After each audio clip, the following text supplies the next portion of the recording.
I have Dr. Nathaniel Wilson here, a freelance health researcher working out of a university in Shanghai in China, and Professor Ian Couper, who is from the Faculty of Medicine and Health Sciences at Stellenbosch University in South Africa. Hello to both of you. Good evening. Hi, Melissa. Hello. So I'm really pleased to have you here to talk about your most cited article in Rural and Remote Health. Congratulations. The article in question is a critical review of interventions to redress the inequitable distribution of healthcare professionals to rural and remote areas. And that was published in 2009. So, yeah, congratulations. And I was wondering if you could tell me a little bit about how the article came to be and the research team that produced it. Well, should I start? Yes. Okay. Well, I joined Ukwanda in 2007, and Professor Ben Murray was under leadership of Professor Helmut Reuter, and the two of them were sort of cementing the role of the Ukwanda Center for Rural Health, because the faculty was placing a huge emphasis on the development of a rural training platform for medical students. And it was a really exciting time. So Ben introduced me to the work of Professor Jimmy Foreman. And at the time, they were looking at a Cochrane review, looking at randomized trials and other work done to assess where clinical or medical education was going for medical students. And it was toward the middle of 2007 that the idea came up for the first time that I would get involved with the research as part of a PhD at the time. And we would try to invite some of the people that we know in the South African rural health landscape in whether or not they were keen on working together across university borders on finding out where doctors go, what doctors are doing. And based on the Cochrane review before and the work of Professor Fomi, we decided to invite Ian amongst others, Professor Couper, with us here in the chat. And yeah, it just snowballed from there. So maybe I can add some other background to that. Just to say, Ukwanda that Nathaniel's been referring to is the Ukwanda Center for Rural Health at the University of Stellenbosch, of which I am now the director. At the time of the article, I was based at the University of the Witwatersrand in Johannesburg. And there was an organization or a group that was formed across 9 health science faculties in South Africa called the Collaboration for Health Equity through Education and Research, CHEER. We learned from Australians, so we developed a nice acronym and then worked out what it meant after that. And we thought CHEER was a good acronym. So the collaboration was focused on what we can do to bring about equity and increase the production of graduates for rural and underserved areas. And so the Cochrane review that Nathaniel has spoken to was taken on by Jimmy Formink, who was then part of the CHEER collaboration. He's now actually the dean of our faculty. And in that, there was not sufficient evidence at the level of the Cochrane review to actually make conclusions. But we felt there was a lot of very good evidence. And so this review was then taking the next level of evidence to say what do we know from the literature in terms of what makes a difference. And so that led to this article being published. Ah, fantastic. So what is it about? What's the crux of it? And why do you think that it garnered so much attention? Well, if I may, remember the article was published in 2009. Yes. So if you go back to 2007, when I joined Ukwanda, and as Professor Couper just mentioned, they just did the Cochrane review and found that it wasn't strict enough. There weren't evidence to that level. In the midst of all that, the 2008 financial crisis happened and basically crippled the world where research and education and many other socioeconomic indices were concerned. And we were interested in this equitable distribution of healthcare resources. And the world goes through a financial crisis. And we were looking at doctors within healthcare settings. And this review wanted to understand very precisely how it is that your urban centers had so much more of the talent, and that it is skewed to the far left, if one may, and on the right there were so many rural and underserved areas where you found a very small percentage of adequately qualified workforce professionals that actually decided to stay in the rural areas. And I think a combination of those factors could be responsible for gaining momentum and interest in this article.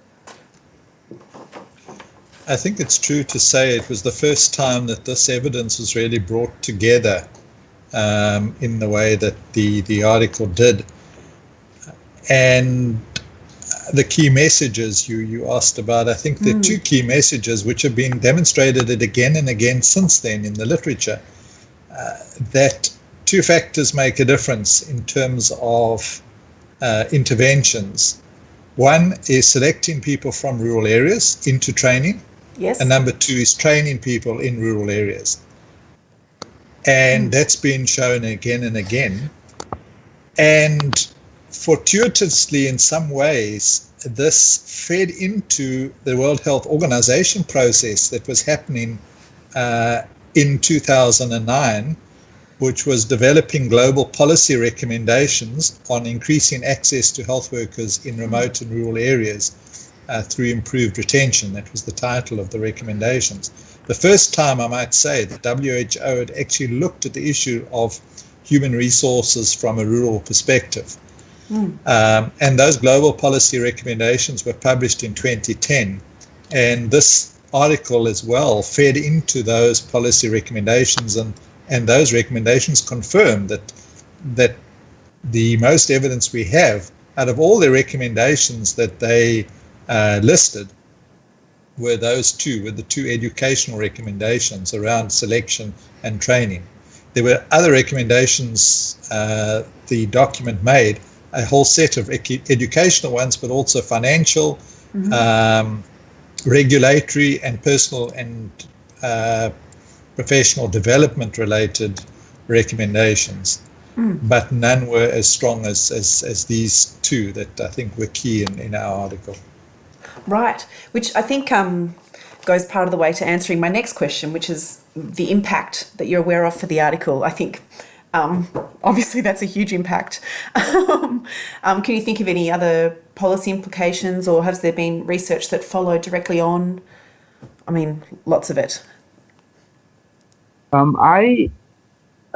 What Ian just mentioned a few minutes ago about the World Health Organization reminded me of the Millennium Development Goals, because at Rwanda in that time we were heavily set on understanding how the Millennium Development Goals could have been interpreted from our African continent point of view, and how we were going to mobilize authorities in understanding how to make policy changes that will allow in future, over the next 10 years toward 2020 that was, in getting a more equitable distribution of qualified doctors and allied health care workers and products and services around basic healthcare delivery. And is it a yeah, sorry, Ian. No, I was just going to say, I mean, I think it's sometimes difficult to separate the impact of it from the impact of the WHO global policy recommendations, Sure. because there was overlap in time. But the fact that the article continues to be cited, Yeah. I mean, I still regularly see it being cited in current articles, suggests that nobody, there's new evidence in terms of single studies, but not that collation of the evidence together. It might be that it is time for it to be updated in terms of all the new evidence that's come out. But I mean, up to now, I think it's still stood as a singular paper. And do you think that that rural and urban areas are now more equitable in terms of the access to services, or? Ian, go for that one.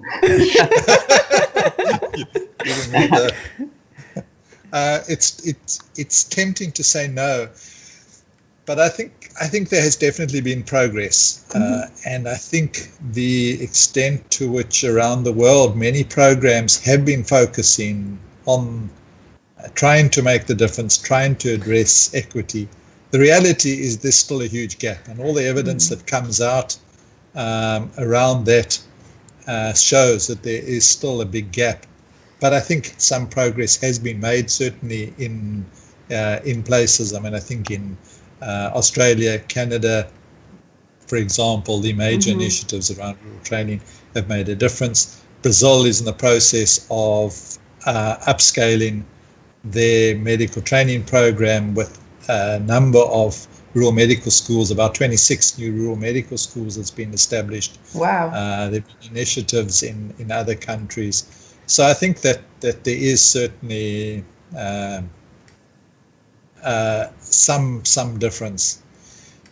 There was a very interesting article published just a few weeks ago in the journal Nature, which was calling for the fact that we need to give attention to rural areas, and this was generally not from a health perspective, but making the point that many people think, rural areas are going to disappear, but actually the survival of the planet to some extent is dependent on rural areas continuing. Yes. And supporting people to make rural areas sustainable, and calling for the development of more rural scholars who will address rural issues. So I think that feeds into this discussion. We need to continue in developing rural-focused research going forward. Yes, that was an important point that Ian brought up. You don't see a marked difference in the distribution of healthcare resources, whichever resources you're talking about. But if you go into certain healthcare settings and you spend your time there, as I did with Ukwanda, and for me this was the heart and soul of the work that Ukwanda people did, or Ukwandians. We could see that with the medical students that came into the setting, the patients, the nurses, there was an appreciation for the efforts being made to get people to come out and see how it is to live in a rural area. Some students actually wrote this in their reports, and they said, this was a culture shock for me. I've been living in this country for these years. Or they talk to you, by the time people get comfortable to share their feelings, which was a very difficult thing to achieve in a medical research setting. But I was very happy that we stuck to it, because there are people that can see the difference. If you go to the RUDASA conference, the Rural Doctors Association of Southern Africa, if you speak to the doctors and to the workers that work in that kind of environment, there is an appreciation. Maybe not at a critical mass yet. And this is where I agree with Ian, that it is something that's there, but we need it to happen more and more often. I've seen citations from China, from Brazil, which never happened before where rural areas are concerned. So people are paying attention. And I think by acknowledging the paper and the citations, we could be well on our way into continuing with this line of inquiry, because there's a lot of work to be done. There's a lot of questionnaires that need to go out, a lot of policy discussions that need to happen. Thinking from a medical student point of view, we don't fully yet understand how a majority of your medical students, right at the beginning of their undergrad years, already know that they're not going to be practicing in medicine. You see, that's also the kind of research that one is mindful of. But that's where I think we can see the change in a few cases. And we should build on that. And is this research leading the research that you're doing at the moment? Is it informing that, or are you taking a different tack these days, or what kind of research are you both doing at the moment? After you, Nathan. Okay. I've been thinking a lot about mobility, the idea of professional mobility. Because quite unexpectedly, I myself became a traveling worker, a skilled worker crossing borders. And 10 years ago, this wasn't part of my plan for my own personal life. And I've come to realize that, well, once you're overseas or you're settled into another area and you see rural areas and underserved areas, it enriches your understanding in ways that you often didn't think was possible. And the idea of mobility speaks to me different now than it did before. And I think we should look into mobility itself as a construct and try to separate the good and bad of moving around, because if you say the doctors are moving, they're going from one rural place to the next, many of the conversations, maybe most of it, focus on the negative aspects of, the doctor is leaving. What happened? Why can't the doctor stay? The nurses too. They've been here for years and now the doctor is leaving, the team is dismantling. How do we get people to stay? I would argue, and I would canvass for support in the line of, well, sometimes a professional person needs to make a move. It's not always in a bad light or a negative light that people find themselves moving.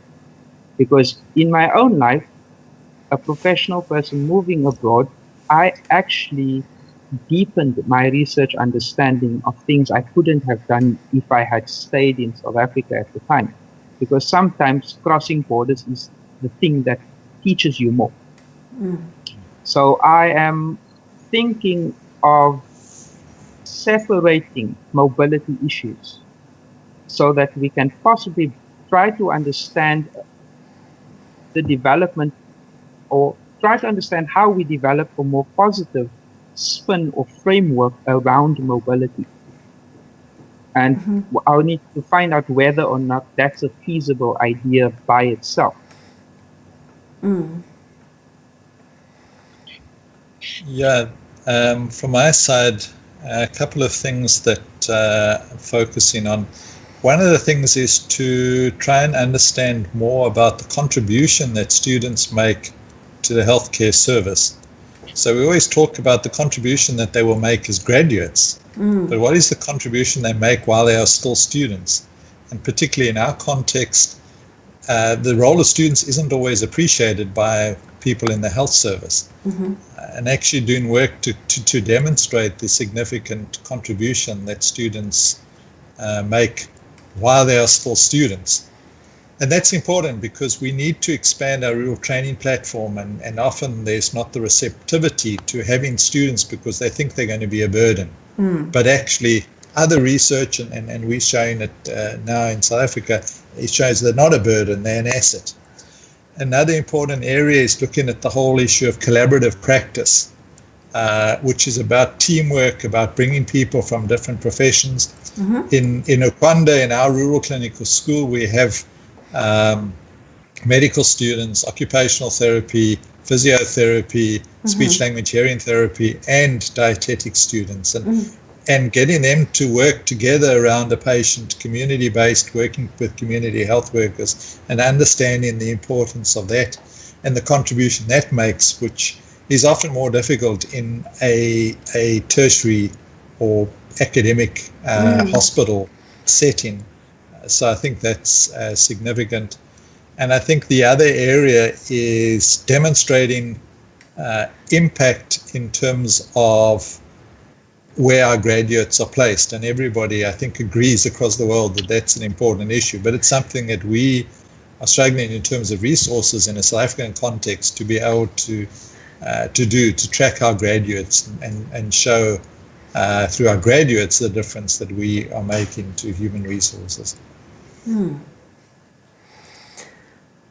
Yeah, that's very fascinating, and I really appreciate being able to speak with you both. Congratulations again on the success of your article, and I'm looking forward to seeing what you both come up with next.